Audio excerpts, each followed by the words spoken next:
Hello, and thank you very much for coming along again this evening. This evening we're going to want to look at what's happened in our country and around the world rather rapidly. In fact, more rapidly than anyone would have predicted. We're in real trouble, but we don't really realize it, and most importantly, our leadership doesn't realize it. They don't realize to what extent the rest of the world is clamoring desperately to figure out how to work without us, because they regard us as a totally dysfunctional society at this point. We have in effect become a banana republic, or we're well on our way to becoming one, without any bananas. In fact, we're negotiating away our major assets, which were things like the moral high ground, leadership in science, leadership in issues like global climate change, human rights, questions of the protection of the rights of the individual, the freedom of the press. All of these things are disappearing just as fast as they would in a banana republic under a tin horn dictator. But so far, we haven't figured out how to respond to that, and may not in time for another election. So we're going to look at the making of a banana republic without any bananas. It was pretty apparent during the 4th of July celebrations, if you want to call them that, or the kind of parade that it was referred to by the president. 4th of July parade causes controversy as the BBC picked up the reporting, and they spent a lot of time looking at the dissent around the tanks, as in signs like this, tanks but no tanks. A resident of Washington, D.C. They spent hours of reporting on what we didn't see as controversial locally. And in France, in fact, they put out a regular English language program, and they actually said the parade was, in effect, worthy of a banana republic.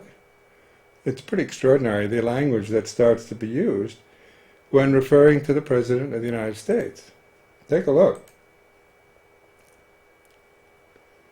Why are we here praising a guy who managed to read or almost read what was on the teleprompter? Sorry. The bar Where are my standards? Sorry. Yeah, but the bar is really low. But I think where he was on dangerous ground is the emblems, the invention of tradition. He was pulling on those emblems, flags, anthems, all these things that he will use to try and give himself a bit of gravitas.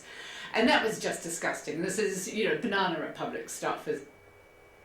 This is disgusting. Banana Republic stuff. They're saying on the French airwaves, looking at the Americans. In part, they're embarrassed about it because Trump was inspired to have a military parade by looking at the 14th of July celebrations of the French with their military parade in Paris. So the French were embarrassed about it, but they started to discuss it as Banana Republic stuff, as they called it. Well, they're not alone. In fact, the former chief White House ethics lawyer, a while back, indicated that he thought this is how you run a Banana Republic. In an interview with MSNBC, it was pretty interesting. This is your way you run a banana republic. You have a strong man and his family are running everything and making a lot of money in their businesses, and to make sure that all the government officials are loyal to them. And it's easy to corrupt those types of countries. And I guess that's the direction these people want to take the United States. We're going to take a global superpower and degrade it into a banana republic. But as I say, the only person who's going to come out ahead on this is Putin. And we are in very, very serious trouble, and our national security is at risk, and people are leaving the government simply because they can't get along with a president who just about nobody can get along with. And then we had Jared Kushner running around cutting business deals all over the world, collecting money. He's deeply in debt to a whole bunch of people who want something out of the United States government. He can't even get a security clearance. Bob Mueller's on his tail. I mean, this is just a complete disaster in a little over a year, what these people have done to degrade our country. Well, what they've done to degrade our country is to make it into a banana republic characterized by a tin horn dictator, which then functions to put into office members of his family and then run the public service as if it were a way of enriching private wealth. This is something that congressmen are beginning to look at, and they want to look at taxes in the banana republic. So far they've had very little success at getting Trump's taxes, but at this point they're going to start by looking at the state taxes in New York, and the governor of New York has just made that possible. Take a look.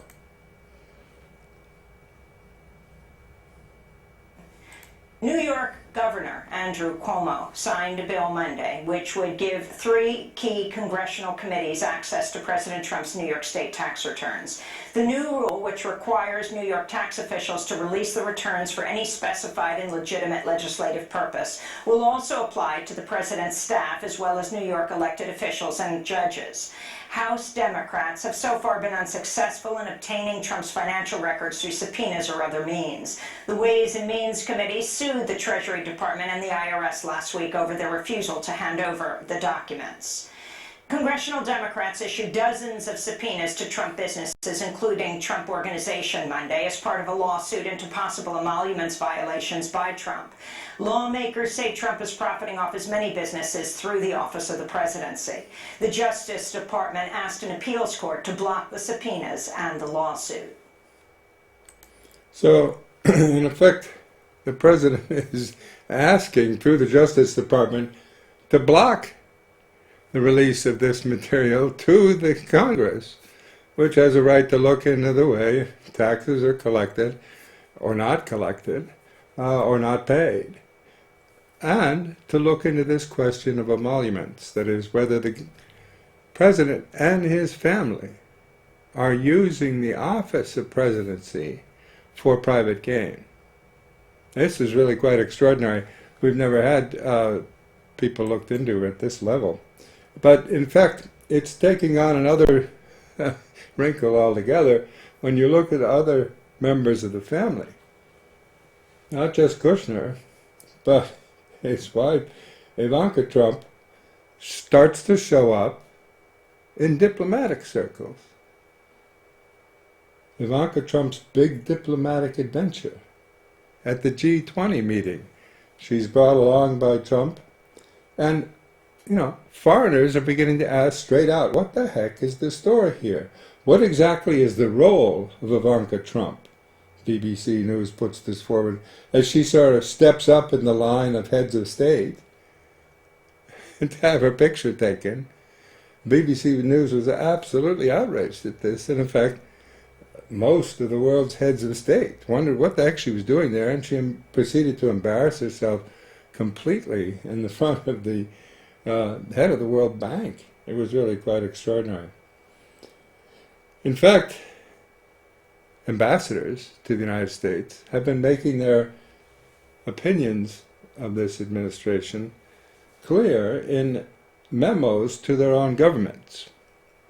In this case, the British ambassador was very embarrassed this last week by the fact that somebody leaked his classified memos to a British tabloid press that was very anxious to publish them, to embarrass the government even more. But this gentleman here basically gave an honest assessment in this special relationship with the English, indicating that he didn't think this administration was good for much of anything. President Trump said Monday the U.S. would no longer deal with British ambassador to the U.S., Kim Durock, following a recent leak of diplomatic cables in which the ambassador calls the Trump administration inept and dysfunctional.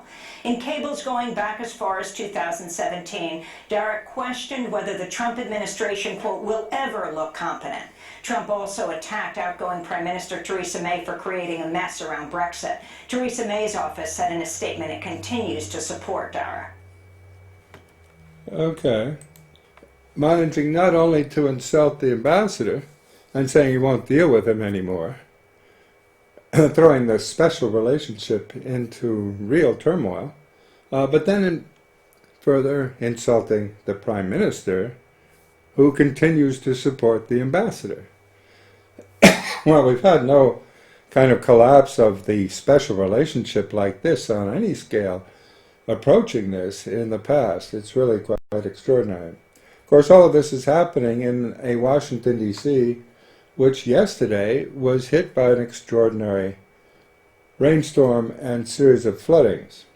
Take a look. We are following now breaking news out of our nation's capital. Heavy rains causing widespread flash flooding across the Washington, D.C. area. You're looking at some pictures here, cars not able to move through this water, some people swimming to safety. Several roads have been flooded. Police and fire teams have been forced to rescue stranded drivers. During the morning commute today, we're told downed tree and mudslides are also a concern right now.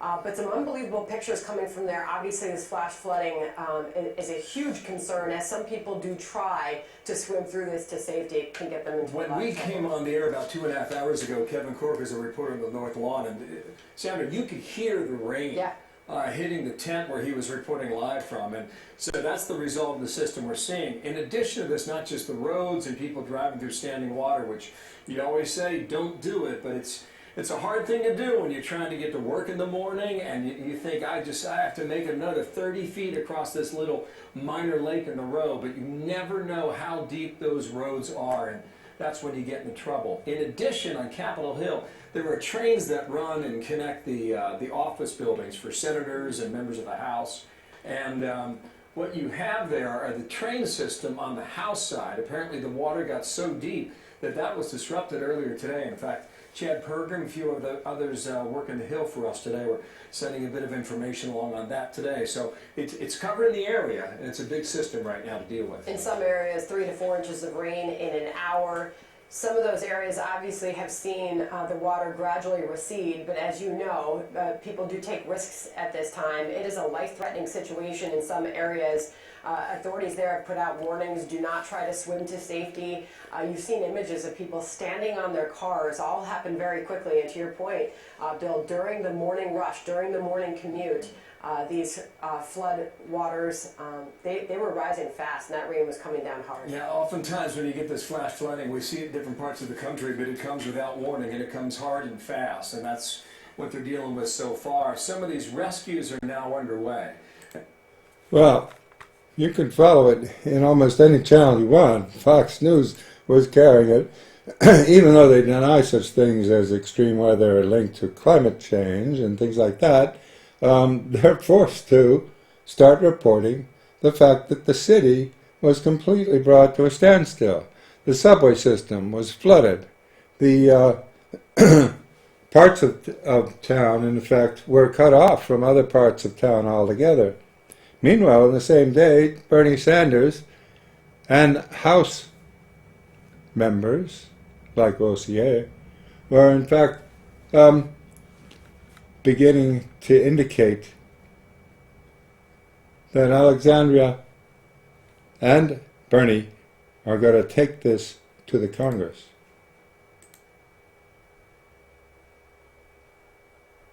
Senator Bernie Sanders and Congress members Alexandria Ocasio-Cortez and Earl Blumenauer are introducing a joint resolution today declaring a climate emergency.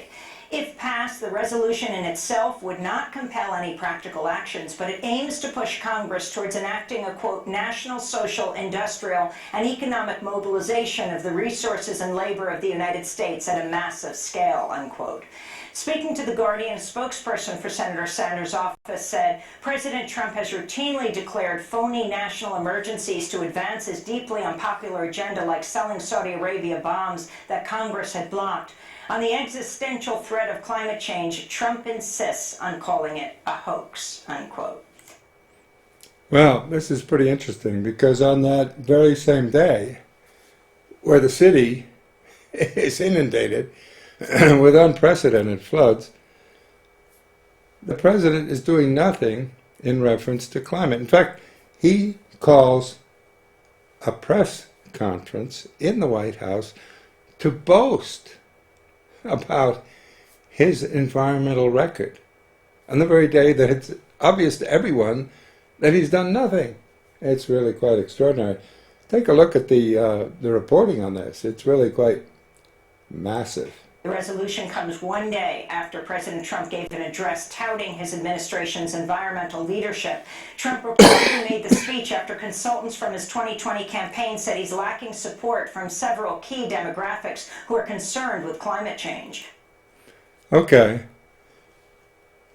His pollsters told him, listen, you got to say something about climate change because you're going to lose votes. We don't want to back a losing candidate here. So get out there and say some, brag about anything. Call it yours. Make it clear that you're trying to improve the environment. So he does this on the day of this catastrophic flood in Washington, D.C., when everyone clearly knows, and in fact the House and the Senate are starting to put forward legislation to counter what he hasn't done. Environmental groups and scientists have repeatedly condemned Trump's attacks on the environment, which include leaving the Paris Climate Agreement, cutting clean water and air protections, and promoting coal production. Last year saw a hike of 3.4% in greenhouse gas emissions, the biggest rise since 2010. Okay. Well, at least people are getting the point that it's the congressmen and the senators that are starting to get it mobilized, not the administration. In fact, it's an embarrassment when he gets up and tries to declare he's done something.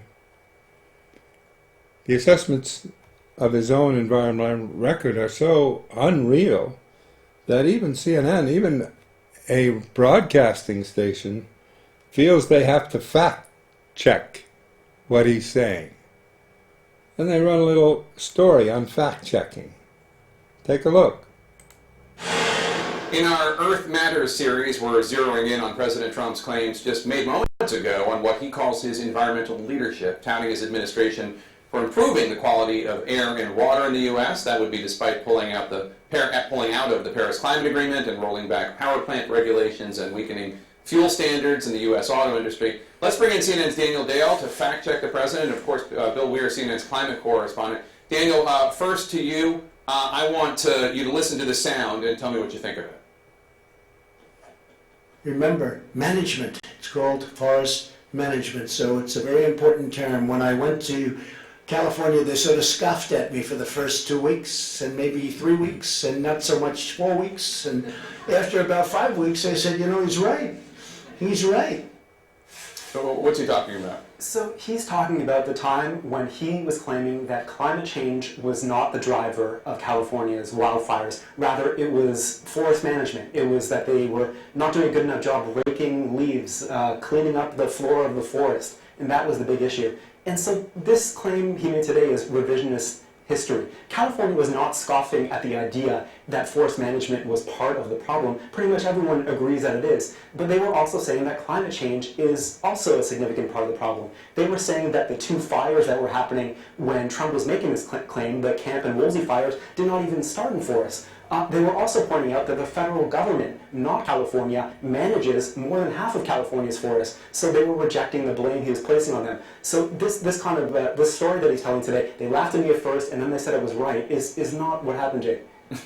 Interesting. Bill, the president used to say, wrongly, that the U.S. had the cleanest air and water in the world. He's now changed his language on that in recent weeks. Yeah, maybe the facts caught up with them, Jake. They have sort of modified that claim. The numbers we can put up here show that we don't come anywhere close to the top of the world when it comes to these things. 10th in air quality, water sanitation, 29th. Drinking water, he was careful to say, unlike Vice President Pence, who tried to, I guess, claim to you that all water was clean, number 1 there. But lost in all of this is he's touting the claims that are only made possible by Richard Nixon and every president since. The Clean Water and Air Acts, the EPA, that really did a great job of making the air in Los Angeles not tasteable anymore. You can now see the mountains, or the Cuyahoga River isn't on fire anymore.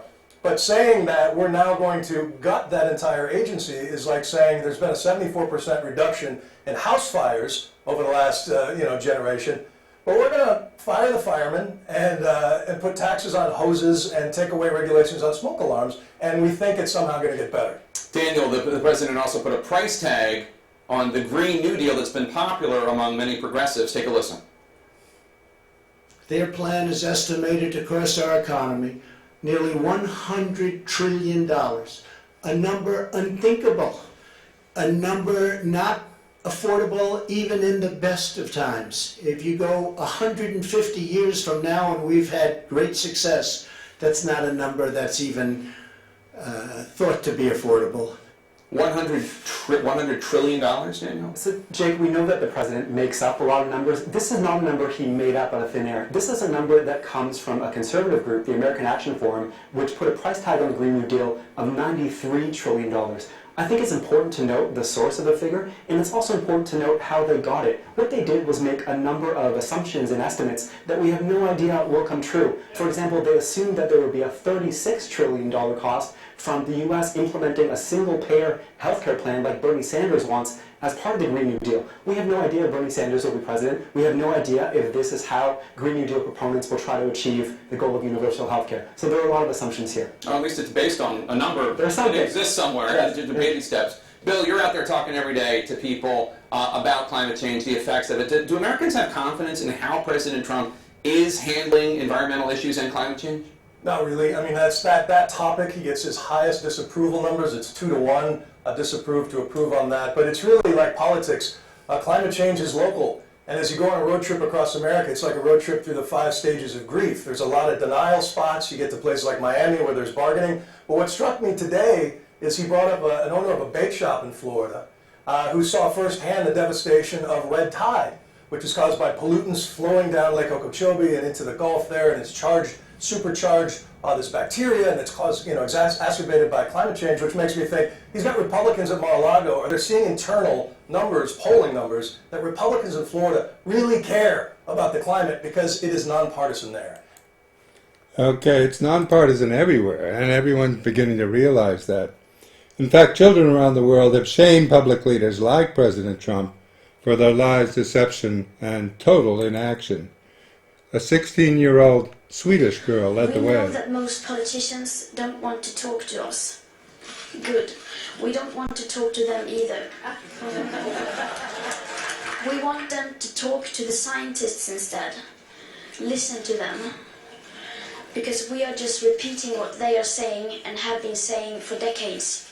Just unite behind the science. That is our demand.